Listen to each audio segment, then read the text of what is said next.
ইসলামী আন্দোলন বাংলাদেশ জয়ন্তপুর উপজেলা শাখার আয়োজনে ইফতার মাহফিল ও আলোচনা সভা অনুষ্ঠিত হয়েছে। গতকাল জয়ন্তপুর উপজেলা পরিষদ হল রুমে এই ইফতার ও দোয়া মাহফিল অনুষ্ঠিত হয়। ইফতার পূর্বে জয়ন্তপুর উপজেলা ইসলামী আন্দোলন বাংলাদেশের বিভিন্ন ইউনিট হতে আগত নেতৃবৃন্দদের উপস্থিতিতে এক আলোচনা সভা অনুষ্ঠিত হয়েছে।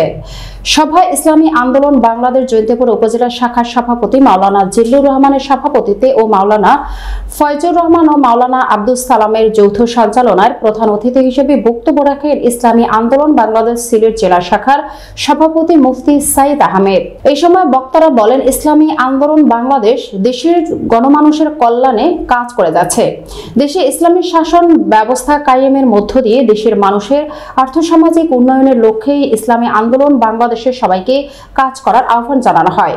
সভায় ফিলিস্তিনের গাজায় মুক্তিকামী মুসলিমদের উপর বর্বরোচিত হত্যার তীব্র নিন্দা জানানো হয়। সেই সাথে অনতিবিলম্বে যুদ্ধবিরতি কার্যক্রম করতে বিশ্বের নেতাদের প্রতি আহ্বান জানান নেতৃবৃন্দ।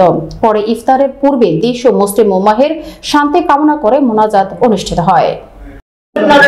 বাংলাদেশ নির্মাণ করতে হবে। আমরা সবাই ঐক্যবদ্ধ হই। আগামী দিনে আমরা সবাই যেন আমাদের এই সার্বভৌমত্ব রক্ষা করার জন্য, আমাদের দেশের মুসলমানত্ব রক্ষা করার জন্য ঐক্যবদ্ধভাবে যেন কাজ করতে পারি। আজকে গোটা পৃথিবীর মধ্যে হইতে শুরু হয়ে গেছে। আমরা এই বাংলাদেশ থেকে আমরা আমাদের ধর্ম, আমাদেরকে এই প্রধান উপদেষ্টা আছেন, ওনার কাছে আমরা বলবো, এই যে ফিলিস্তিনের মধ্যে ভরপুরভাবে নির্যাতন এবং জুলুম করা হচ্ছে, ওনার জন্য তারা যেন আমাদের দেশের পক্ষ থেকে নিন্দা প্রস্তাব জ্ঞাপন করেন এবং অনতিবিলম্বে এই জুলুম বন্ধের জন্য শক্তিশালী পদক্ষেপ গ্রহণের ব্যবস্থা উনি গ্রহণ করতে পারেন। প্রয়োজনে আন্তর্জাতিক আদালতে মামলার ব্যবস্থা করেন। আল্লাহ পাক আমাদের আজকের এই আয়োজনকে কবুল করুন। আল্লাহ আমাদের আমাদের